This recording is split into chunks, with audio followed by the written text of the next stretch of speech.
Hi hello ನಮಸ್ತೆ, welcome to my YouTube channel. ನಾನು ರಮ್ಯಾ ಕುಂದಾಪುರ. ಇವತ್ತಿನ ವಿಡಿಯೋದಲ್ಲಿ ಬೊಳಂಜೀರ್ ಅಥವಾ ಬಿಳಿ ಮೀನಿನ ಸಾರು ಹೇಗೆ ಮಾಡೋದು ಅಂತ ತೋರಿಸ್ತಾ ಇದ್ದೇನೆ. ಈ ಸಾರನ್ನ ಬಿಸಿ ಅನ್ನದ ಜೊತೆ ತಿಂದರೆ ಅದರ ರುಚಿನೇ ಬೇರೆ. ಕಡಿಮೆ ಪದಾರ್ಥಗಳಲ್ಲಿ ಸುಲಭವಾಗಿ ಹೋಟೆಲ್ಗಿಂತ ರುಚಿಯಾಗಿ ಈ ಸಾರು ಹೇಗೆ ಮಾಡೋದಂತ ತೋರಿಸ್ತಾ ಇದ್ದೇನೆ. ಮೀನನ್ನು ಚೆನ್ನಾಗಿ ಸ್ವಚ್ಛಗೊಳಿಸಿ 2-3 ಬಾರಿ ತೊಳೆದು ನೀರನ್ನು ಸಂಪೂರ್ಣವಾಗಿ ಬಸಿದುಕೊಳ್ಬೇಕು.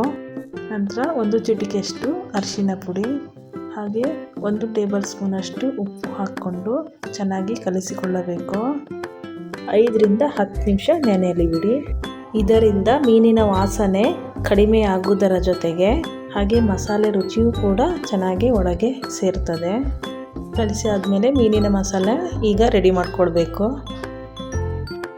ಮೊದಲಿಗೆ ಒಂದು ಪ್ಯಾನನ್ನು ಬಿಸಿ ಮಾಡಿ ಅದಕ್ಕೆ 7ರಿಂದ 8 ಒಣಮೆಣಸಿನಕಾಯಿ ಹಾಕ್ಕೊಳ್ತಾ ಇದ್ದೇನೆ. ಹಾಗೆ 1 ಟೇಬಲ್ ಸ್ಪೂನಷ್ಟು ಕಾಳುಮೆಣಸು, ಹಾಗೆ 1 ಟೇಬಲ್ ಸ್ಪೂನಷ್ಟು ಕೊತ್ತಂಬರಿ, 1 ಟೇಬಲ್ ಸ್ಪೂನಷ್ಟು ಜೀರಿಗೆನ ಹಾಕ್ಕೊಳ್ತಾ ಇದ್ದೇನೆ.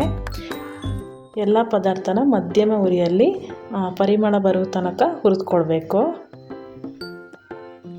ಅನಂತರ ಹುರಿದ ಪದಾರ್ಥವನ್ನು ಎಲ್ಲ ತಣ್ಣಗಾದ ಮೇಲೆ ಒಂದು ಮಿಕ್ಸಿ ಜಾರಿಗೆ ಹಾಕಿ 2-3 ಎಸಳು ಬೆಳ್ಳುಳ್ಳಿ ಹಾಗೆ 1 ಕಪ್ಪಷ್ಟು ತೆಂಗಿನಕಾಯಿನ ಹಾಕ್ಕೊಳ್ತಾ ಇದ್ದೇನೆ. ಆನಂತರ ಸ್ವಲ್ಪ ಹುಳಿನ ಹಾಕ್ಕೊಳ್ತಾ ಇದ್ದೇನೆ. ಸ್ವಲ್ಪ ನೀರು ಹಾಕಿ ರುಬ್ಕೊಳ್ಬೇಕು. ನೋಡಿ, ಈಗ ಮಸಾಲೆಗೆ ರುಬ್ಬಿ ಆದ ನಂತರ ನಾನಿಲ್ಲಿ ಕಟ್ ಮಾಡಿಟ್ಟ ಈರುಳ್ಳಿನ ಹಾಕ್ಕೊಳ್ತಾ ಇದ್ದೇನೆ. ಹುಳಿ ಹಾಕಿ ಆದ ನಂತರ ರುಬ್ಕೊಳ್ಳಿ. ನೋಡಿ, ನಾನೀಗ ಎಲ್ಲ ರುಬ್ಬಿ ಮಸಾಲೆ ಈಗ ರೆಡಿಯಾಗಿದೆ. ಒಂದು ಪಾತ್ರೆಗೆ ಹಾಕ್ಕೊಳ್ತಾ ಇದ್ದೇನೆ. ಮಸಾಲೆನ ತುಂಬ ನೀರಾಗಿ ಮಾಡಬಾರ್ದು, ಹಾಗೆ ಗಟ್ಟಿಯಾಗಿಯೂ ಇರಬಾರ್ದು. ಮಧ್ಯಮ ಹದದಲ್ಲಿ ರುಬ್ಕೊಂಡ್ರೆ ಸಾಕು. ಈ ಹದದಲ್ಲಿ ಇದ್ದರೆ ಸರಿ ರುಚಿ ಮತ್ತು ಹದ ತುಂಬ ಚೆನ್ನಾಗಿ ಬರುತ್ತೆ. ರುಚಿಗೆ ತಕ್ಕಷ್ಟು ಉಪ್ಪನ್ನ ಹಾಕ್ಕೊಳ್ಬೇಕು. ಈಗ ಮಸಾಲೆಯನ್ನು ಹಾಕಿದ ಸಾರನ್ನು ಕುದಿಯಲು ಇಟ್ಟಿದ್ದೇನೆ. 10ರಿಂದ 15 ನಿಮಿಷ ಕುದಿಯಲು ಬಿಡಿ ಮಸಾಲೆನ. ನೋಡಿ, ಈಗ ಮಸಾಲೆ ಕುದಿ ಬರ್ತಾ ಇದೆ. ಮಸಾಲೆ ಕುದಿ ಬಂದಾದಮೇಲೆ ಮೀನನ್ನು ಹಾಕ್ಕೊಳ್ಬೇಕು. ಯಾಕಂತ ಹೇಳಿದರೆ ಈ ಮೀನು ಬೇಗ ಬೇಯುವುದರಿಂದ ಮೊದಲೇ ಹಾಕ್ಕೊಳ್ಬಾರ್ದು.